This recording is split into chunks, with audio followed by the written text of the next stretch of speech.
नमस्ते, नमस्कार, बहुत बहुत स्वागत आपका अनादि टीवी पर। मैं हूं आपके साथ पारुल। आज बात करेंगे किसकी बगिया उखेड़ेंगे 3 बंदर। गांधी जी के बंदर न बुरा देखते थे, न बुरा सुनते थे और न बुरा कहते थे, लेकिन सियासत के बंदर बुरा देखते हैं, बुरा सुनते हैं, बुरा कहते भी हैं। और अब तो सियासत के मैदान में भी बंदरों की गुलाटियां देखने को मिल रही हैं। शायद इसलिए बिहार में चुनाव प्रचार के दौरान उत्तर प्रदेश के मुख्यमंत्री योगी आदित्यनाथ ने इंडी गठबंधन को 3 बंदर बताते हुए राहुल गांधी, तेजस्वी यादव और अखिलेश यादव का नया नामकरण किया है। राहुल गांधी तो पप्पू लंबे समय से कहलाते आए हैं सोशल मीडिया पर, ये मैं नहीं कह रही हूं, क्लियर कर देती हूं आपको। सोशल मीडिया से लेकर तमाम प्लेटफॉर्म्स पर उनको इस तरह से संबोधित किया जाता है। अब मुख्यमंत्री योगी आदित्यनाथ ने तेजस्वी के लिए टप्पू और अखिलेश यादव के लिए अप्पू नामकरण करते हुए इन्हें 3 बंदरों से जोड़ा है। योगी आदित्यनाथ ने इन तीनों को राम विरोधी बताते हुए कहा कि जो राम विरोधी होगा वो हमारा भी विरोधी होगा।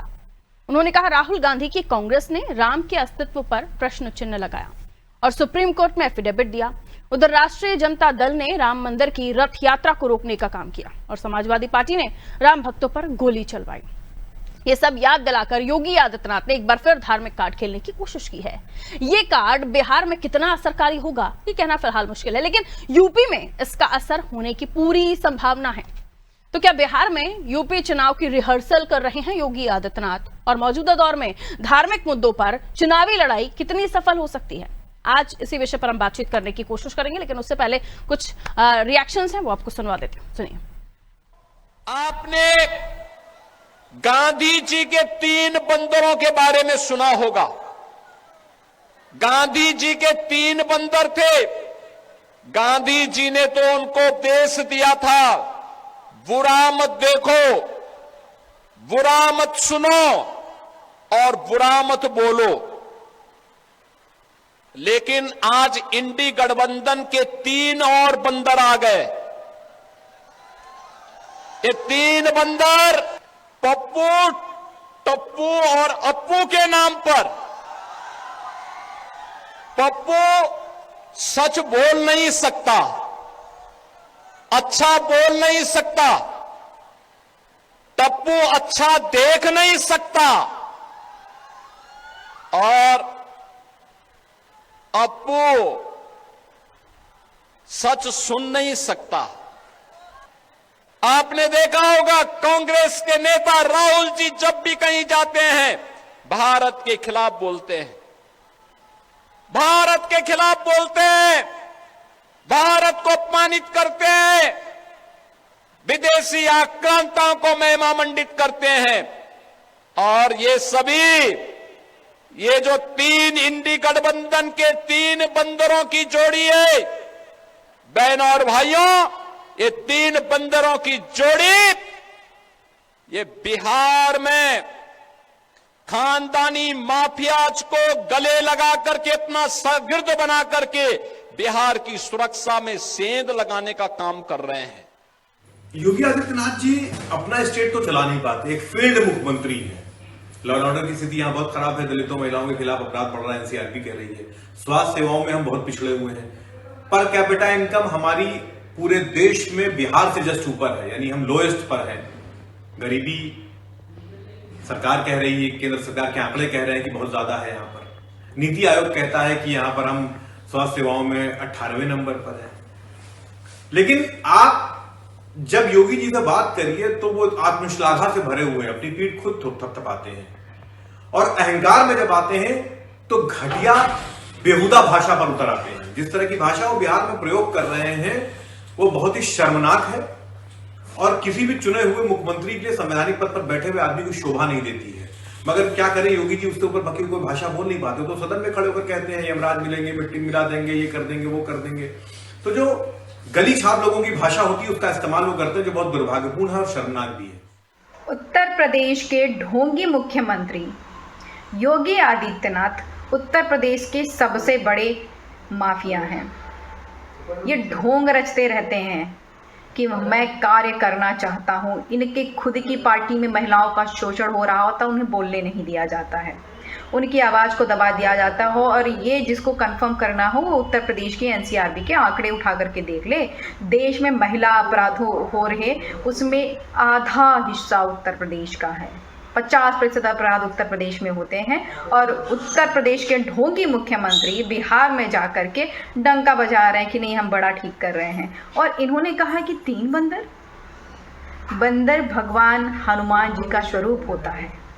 और आपने सही कहा कि राहुल गांधी जी और तेजस्वी जी और माननीय राष्ट्रीय अध्यक्ष श्री अखिलेश यादव जी, ये लोग जो है भगवान हनुमान जी के भक्त हैं और बंदर आपने कहा तो उसका स्वरूप है और आपकी जो लंका है ना उसको जला करके राख कर देंगे। और आइए अब रुक करेंगे चर्चा का, किसकी बगिया उछाड़ेंगे ये 3 बंदरों का जिक्र हुआ। विपक्षी पार्टी ने इसे हनुमान जी का रूप दे दिया, हनुमान जी से तुलना कर दी। तो सवाल यही है कि बिहार के चुनाव में उत्तर प्रदेश के मुद्दों पर क्यों बात हो रही है? वहां के मुद्दे क्या हल्के हैं या गौण हो चुके हैं? आइए समझने की कोशिश करूंगी। हमारे साथ मेहमान जुड़ गए हैं, परिचय आपका करा देती हूँ। अपर्णा दीक्षित जी, प्रवक्ता है भारतीय जनता पार्टी से, बहुत स्वागत करती हूँ मैडम। और साथ ही हमारे साथ समाजवादी पार्टी से धर्मेंद्र सिंह जी जुड़े हुए हैं, बहुत स्वागत करती हूँ धर्मेंद्र सिंह जी आपका। अपर्णा जी, क्या कहना चाहेंगे उत्तर प्रदेश में बिहार में उत्तर प्रदेश के मुद्दों का जिक्र होना और फिर उसके बाद 3 बंदरों की बात कह देना, क्या इससे बिहार का विकास होगा? देखिए, अगर इसको हम पॉजिटिव लें तो ज्यादा अच्छा होगा। निगेटिव इसलिए नहीं लेना चाहिए क्योंकि भारतीय जनता पार्टी में अगर ये कहा जाए कि लोगों ने जो पहले किया है और जो लोग कर रहे हैं उस पर अगर उंगली नहीं उठाई जाएगी, आपकी गलतियों को अगर नहीं बताया जाएगा जनता को, तो फिर आकलन ठीक नहीं हो सकता। आप देखिए कि जब कांग्रेस सरकार थी तो कितने बड़े बड़े घोटाले हुए। आप देखिए जब लालू प्रसाद यादव की गवर्नमेंट थी तो कितने बड़े बड़े रेलवे का घोटाला हुआ, IRCTC का, जॉब फॉर लैंड का घोटाला हुआ और चारा घोटाला हुआ और भी अन्य जमीनों का घोटाला हुआ। तो ऐसे आप देखोगी कि घोटालों की एक लंबी फेहरिस्त है।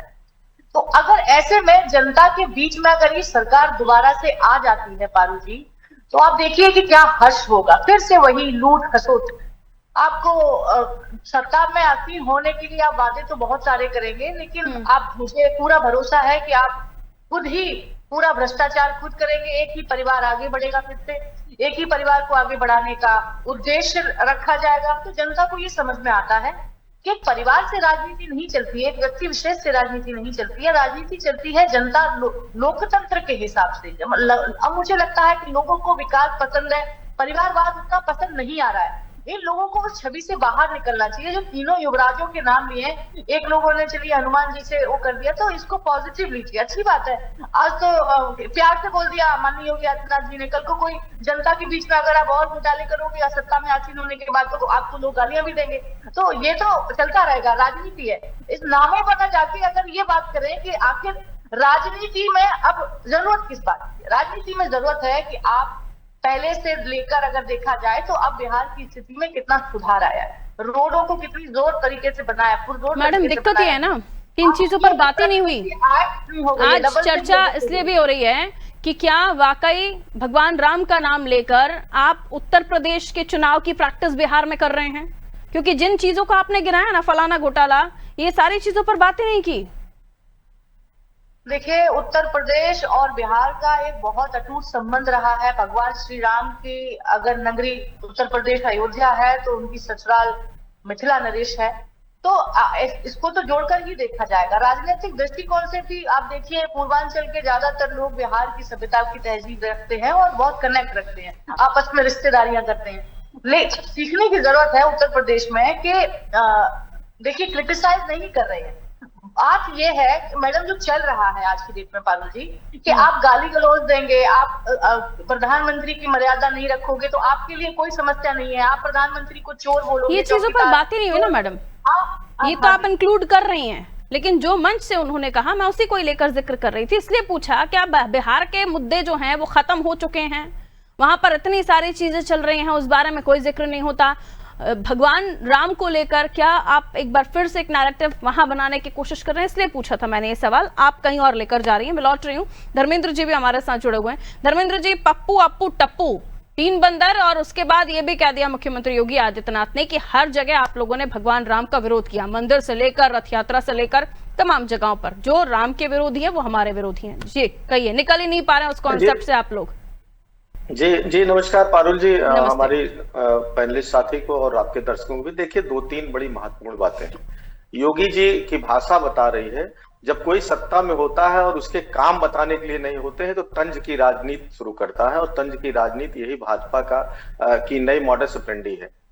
दूसरी बात, पप्पू अप्पू टप्पू, कम से कम गांधी जी की हत्या के विचारधारा के पोषक लोग कम से कम गांधी जी को पढ़ते हैं, तभी ये तीन नाम आए होंगे।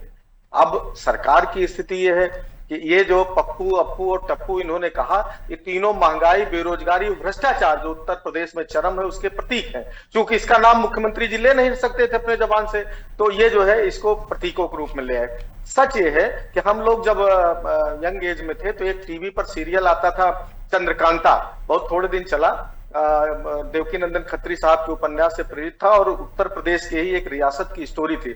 उसमें एक बड़ा अच्छा कैरेक्टर था क्रूर सिंह, और उसके साथ आमीन और नाजिम थे उसके दो। उत्तर प्रदेश की कमोवेश स्थिति है कि उत्तर प्रदेश के मुख्यमंत्री जी का पूरा जो भाव है, पूरी भाव भंगिमा, उनकी कार्यप्रणाली है, वो क्रूर सिंह से, और उनके दो उप मुख्यमंत्री अगल बगल जो आमीन नाजिम है, इस तरह से पूरे उत्तर प्रदेश को नरक प्रदेश बना के रखा है। सच ये है कि अगर काम इन्होंने कुछ किया होता, चाहे नौजवानों के लिए, नौकरियों के लिए, चाहे किसानों की आय के संदर्भ में, चाहे महिलाओं की सुरक्षा के संदर्भ में। देखिए अभी भेड़िया टहल रहा था, असली भेड़िया, अभी बच्ची के साथ क्या घटना हुई उत्तर प्रदेश के अंदर। लगातार आप रोज सुबह अखबार देखिए तो क्राइम की क्या स्थिति है। तो पूरे उत्तर प्रदेश में जो बुनियादी सवाल है उस पर सरकार में जब कोई सरकार ने कोई भगवान राम की बात करना और विपक्षी नेताओं को राम विरोधी कहना, ये वहां बिहार में कहकर मुख्यमंत्री योगी आदित्यनाथ उत्तर प्रदेश में भी उसी को सेट कर रहे हैं। अखिलेश यादव की सेक्युलर इमेज के साथ राम विरोधी का ठप्पा समाजवादी पार्टी पर। पारुल जी राम, प्रभु श्री राम का नाम लेना, बटेंगे कटेंगे के नारे की प्रयोगशाला उत्तर प्रदेश रही है। 2024 में सारे नारे फेल हो चुके हैं। 2024 में प्रभु श्री राम के नाम पर वोट मांगने गए, अयोध्या में क्या हुआ? प्रभु श्री राम के नाम वोट मांगने गए, अयोध्या से लेकर के रामेश्वरम तक क्या हुआ? प्रभु श्री राम से जुड़े प्रत्येक स्थान से भारतीय जनता पार्टी का सफाया हो गया, और उत्तर प्रदेश ने उनको उनकी जगह दिखा दी। सच ये है कि ये सारे जो नारे गढ़े जाते हैं, जो प्रतीकों की राजनीति होती है, उन्होंने नारे गढ़े, लेकिन जो हकीकत रही कि राम भक्तों पर गोलियां चलवाएं, कार सेवकों पर गोलियां चलवाएं, ये तो हकीकत रही ना, उस इमेज से बाहर आप लोग नहीं निकल पा रहे। नहीं पारुल जी, इस पर बड़ी डिबेट हो चुकी। बस केवल इतने में कहूंगा कि अगर राम भक्तों पर हमारी सरकार में गोली चली थी माननीय मुख्यमंत्री जी के आदेश पर, तो कम से कम उस समय चीफ सेक्रेटरी जो उत्तर प्रदेश थे, वो राम मंदिर निर्माण समिति के अध्यक्ष, उनका बयान पढ़ लीजिएगा। इसका मतलब मोदी जी मिले हुए थे उस घटना में।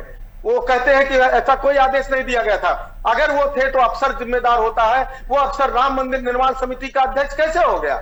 जरा पूछिएगा भारतीय जनता पार्टी के साथी को।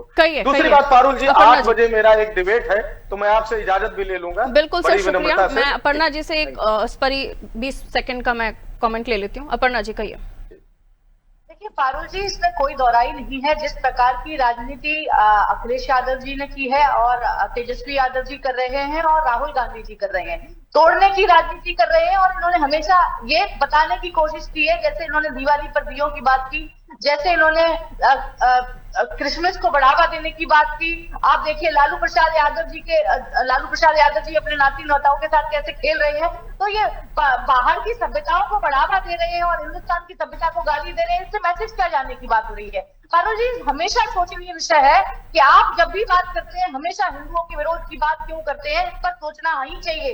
आपने ये कटु सत्य है, आप जो आप कह रहे हैं जिस प्रकार से कि राम भक्तों पर आपने गोलियां चलाई, उसको नकारने की बात कर रहे हैं और कह रहे हैं उनको प्रेसिडेंट वो बना दिया, अध्यक्ष बना दिया। अरे भाई, कैसी बातें कर रहे हैं? कहाँ का कहाँ जोड़ रहे हैं आप? लेकिन जो आपने करा वो आपको सहना पड़ेगा। पूर्व में जो आपने किए हैं, राम भक्तों पर गोली चलाई हो, या फिर आपने आस्था को भगवान रामचरितमानस को फड़वाने जब आपकी समाजवादी पार्टी में स्वामी प्रसाद मौर्य, जब ऐसा हुआ है, आजम खान जी माँ दुर्गा को गाली देते हैं, आप खुद ही देखिए। और राहुल गांधी तो सदन में बैठ के हिंदुओं को गाली काम करते हैं, सनातन को कोसने का काम करते हैं, किसी से नहीं छिपा। सनातन को डेंगू मलेरिया बोलने का काम करते हैं, किसी से नहीं छिपा।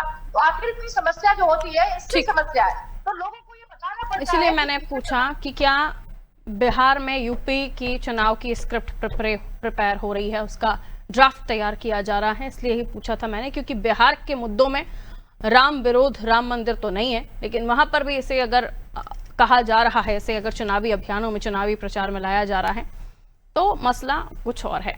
बहुत शुक्रिया अपर्णा जी हमारे साथ जुड़ने के लिए। धर्मेंद्र जी भी जुड़े हुए थे। तो जब बिहार में मुख्यमंत्री योगी आदित्यनाथ पहुंचे तो उन्हीं तमाम मुद्दों पर उन्होंने बात की जो यूपी के गौण मुद्दे हैं या जिस पर हमेशा पॉलिटिकल चर्चाएं होती रहती हैं। सवाल यह है कि क्या हम चुनावी मैदान में देखें तो तमाम बिहार के मुद्दे क्या वो लड़ाई में बचे नहीं हैं, सिर्फ हावी हो गया है तो धार्मिक भावनाओं से जुड़ा हुआ मुद्दा, और वहां पर यानी बिहार में क्या उत्तर प्रदेश के इलेक्शन की रिहर्सल हो रही है या स्क्रिप्ट तैयार हो रही है? ये तमाम सवाल उठ रहे हैं। इसी के साथ मुझे दीजिए इजाजत। आप देखते रहिए आजादी टीवी। नमस्कार।